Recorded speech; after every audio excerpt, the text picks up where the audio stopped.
2018年朱康正式踏足電影圈，第一套擔正男主角竟然係一套國際片芬蘭電影。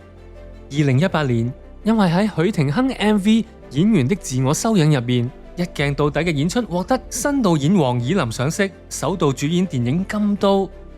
咁佢 send 呢個 message 話揾咗 Stephy 做，咁我當晚即刻多咗嘢做咯，喺張床上面。我睇劇本咯，就係。2019年，憑住《金刀》入圍金馬獎同金像獎最佳男主角，以電影新人姿態挑戰影帝寶座。呢個獲得提名嘅消息，實在令到朱康難以置信。應該係由嗰刻開始，個鏡頭係咁樣，一直係，我都覺得係咪真㗎嘛？哇，咁勁嘅，點解？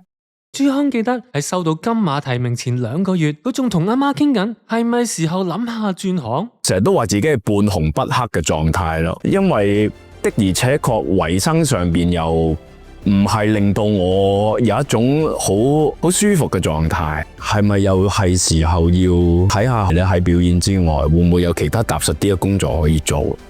就喺佢最迷茫嘅時候，金馬獎提名突然間出現，跟住又有金像獎提名，令到我又有少少將我拉翻嚟。咦？唔係，等陣先，朱康，你嘅表演好似係一個行業係會認可，又再打消咗要轉行呢個念頭，又繼續沉溺下先。